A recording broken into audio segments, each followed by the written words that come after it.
और खबर आप तक पहुंचाएं नाजरीन। अहम खबर है, अहम डेवलपमेंट है। हालिया कशीदगी के बाद पाकिस्तान और भारत में हॉटलाइन पर पहला राबिता हुआ है। गैर मुल्की मीडिया की जानिब से ये क्लेम किया जा रहा है पहला राबिता हुआ है हालिया कशीदगी के बाद। इससे पहले हम ये देख रहे थे कि पाकिस्तान और भारत के दरमियान बिल्कुल राबिता नहीं था और इस सारी की सारी कशीदा सूरत हाल में बिल्कुल दोनों जानिब से खामोशी दिखाई दे रही थी, आपस में कोई बात नहीं की जा रही थी। और ये बड़ी डेवलपमेंट है कि हालिया कशीदगी के बाद पाकिस्तान और भारत में हॉट लाइन पर पहला राबिता हुआ है। गैर मुल्की मीडिया की जानिब से ये कहा जा रहा है। अहम डेवलपमेंट है जिसके हवाले से आपको बता रहे हैं कि हालिया कशीदगी के बाद पाकिस्तान और भारत में हॉट लाइन पर पहला राबिता हुआ है और ये राबिता बहुत अहम भी तस्वुर किया जा रहा है क्योंकि इससे पहले कोई भी ऐसा राबिता नहीं हो रहा था। दोनों जानिब से मुकम्मल तौर पर खामोशी इख्तियार की गई थी। अमेरिका की जानिब से भी ये कहा गया कि दोनों जानिब से राबिता किया जाए और आपस में बातचीत की जाए, लेकिन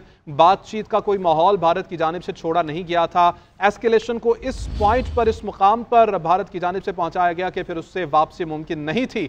और हालिया पाकिस्तान के जवाब के बाद अब ये अच्छी खबर आप तक पहुंचा रहे हैं। इसको बारिश का पहला खतरा कहा जाए तो गलत नहीं होगा कि हालिया तमाम तर सूरत हाल के बाद, तमाम तर कशीदगी के बाद पाकिस्तान और भारत में हॉट लाइन पर पहला राबिता हुआ है। जी बिल्कुल, दोनों तरफ DGMOs जो हैं उनकी जानिब से राब्ता किया गया है और ये ज़राए बता रहे हैं जंगी जुनून में मुब्तला भारतीय हुकूमत को $83 बिलियन का नुकसान हुआ है। नाजरीन, रॉयटर्स के मुताबिक भारतीय जंगी जुनून के बायस भारतीय मार्केटों में बेचैनी की फ़ज़ा है।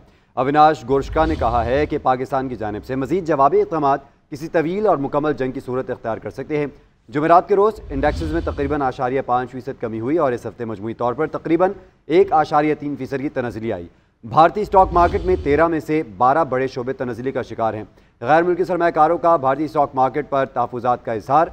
और इस वक्त सूरत हाल है कि न सिर्फ भारतीय पॉलिटिकल लीडरशिप इस टाइम क्याओस की सूरत हाल में, बल्कि अगर हम भारतीय स्टॉक मार्केट की बात करें तो वहाँ पर भी जो मार्केट्स हैं वो क्रैश करती दिखाई दे रही हैं। उसकी वजह यही है, ये अनसर्टेनिटी है, जो ये पागलपन वाला माहौल मोदी ने क्रिएट कर रखा है।